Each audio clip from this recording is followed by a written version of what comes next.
Let's say you are someone who had 25 lakhs in early 2000s and you wanted a monthly withdrawal of 25,000 from Feb Fund 2000 onwards.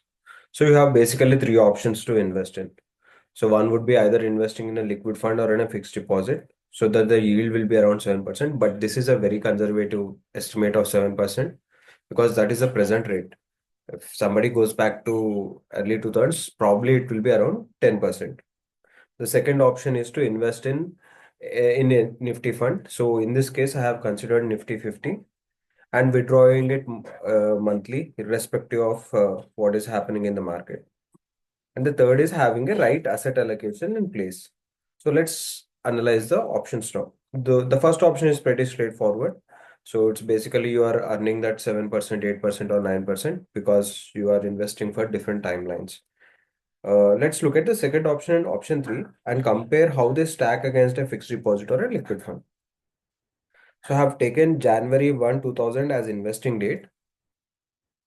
The reason being that, again, the reason to take this time horizon is because we had a dot-com bubble in 2001 and global financial crisis at the year of at the year end of 2008, right? So when we are backtesting and making an analysis, it is prudent we backtest during the tough periods so that whatever, again, optimistically, we should not be taking it optimistically.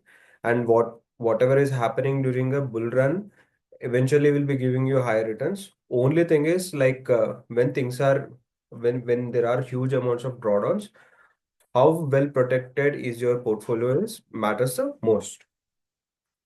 So now see the person has invested on 1st January 2000 and this is the Nifty value and he got the units 15,570 units. The value would be around 25 lakhs. The next month he has withdrawn 25,000 at the value of 1549.5. Nifty 50 is at this value. So he will be left with 1554 units and the value of the investment after withdrawal will be 24.07 lakhs. So I have done this for the till this investment has become zero. So that means on 3rd March, on 1st March to 2009, the person would be having 17,580 to withdraw. So he has exhausted all his or her money. Right? If you look at it after especially during the crisis, you will end up withdrawing a lot of money. So that has happened even during the 2000s, early 2000s, and even during the late 2008. So after all this, if you calculate the annualized return, that would be around 2.06%. That means if somebody has a pure equity allocation and if they have done a systematic withdrawal without following the asset allocation and without giving the any time to the equity to perform, so that would have resulted in 2 percentage points. So typically, if for any equity investment, it has to be over 5 years. And for any hybrid that is like a conservative hybrid investment, it has to be at least from 3 to 5 years. Anything less than 3 years is something which has to be there in the debt. So now let's just look at the asset allocation scenario. Again, here we have assumed that 7% is the yield for the debt. Same thing, it's a very conservative way we have done it. The equities, again, it's a long-term average. So the hybrid would be around 8.2%. So for the first 3 years of needs, so whatever is there, we have taken in the liquid funds. Again, we have assumed that the generation of return would be around 7.7%. So for that, the person would be reading 7.89 lakhs. So 7.89 lakhs will be locked in into the liquid funds. So by the end of the year 2002, the money gets exhausted. So for the next 4 years, what we have locked in for the hybrid funds. So the amount that would be required at 8.2% would be 6 lakhs 24,000, right? So then what we have done is the remaining amount that is, so the invested value at the beginning will be 6 lakhs 24,000. The first withdrawal will happen from the hybrid funds on January 1, 2003. So by that time, the value would be 7 lakhs 90,965. This is compounding for the next 3 years at 8.2%. And the remaining amount, so that is after we have invested in hybrid funds. That is this amount and this amount. So what we have is 10,86,197.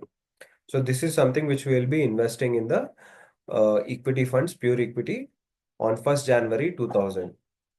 Okay, so the hybrid funds, the withdrawal starts from 1st January of 2003, and every year there will be some additional withdrawals which will be happening.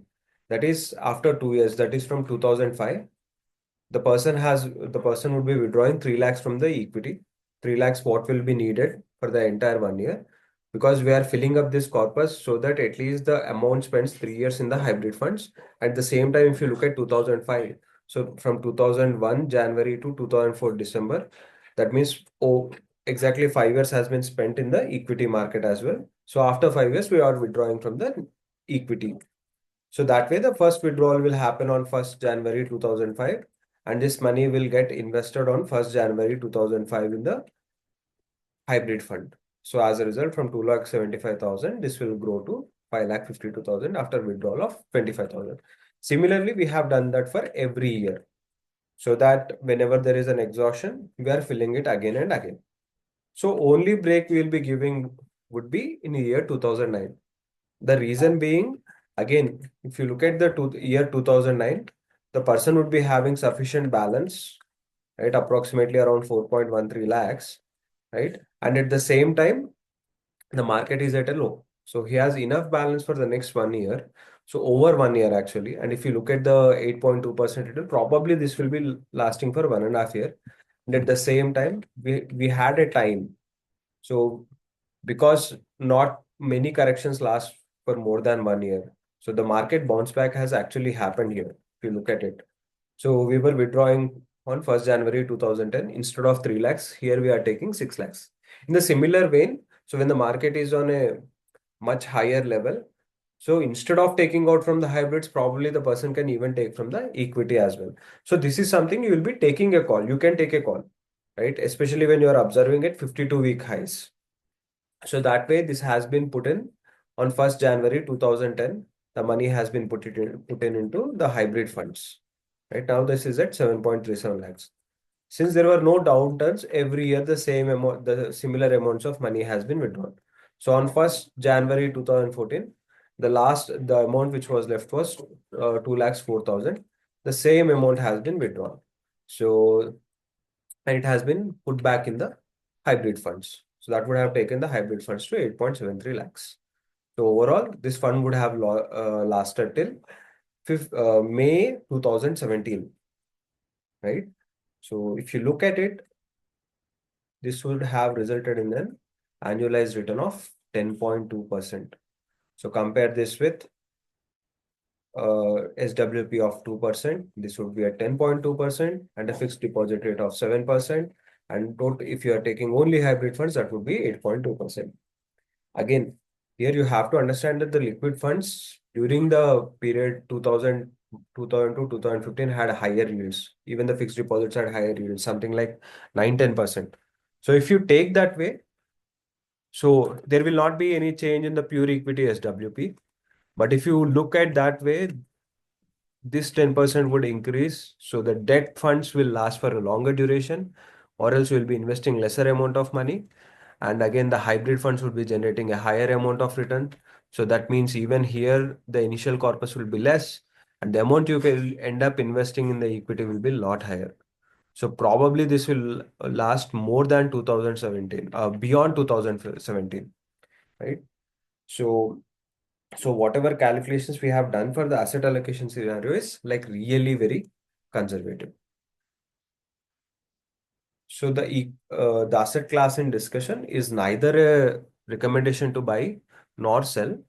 So this has been done only for the educational purpose. Thank you.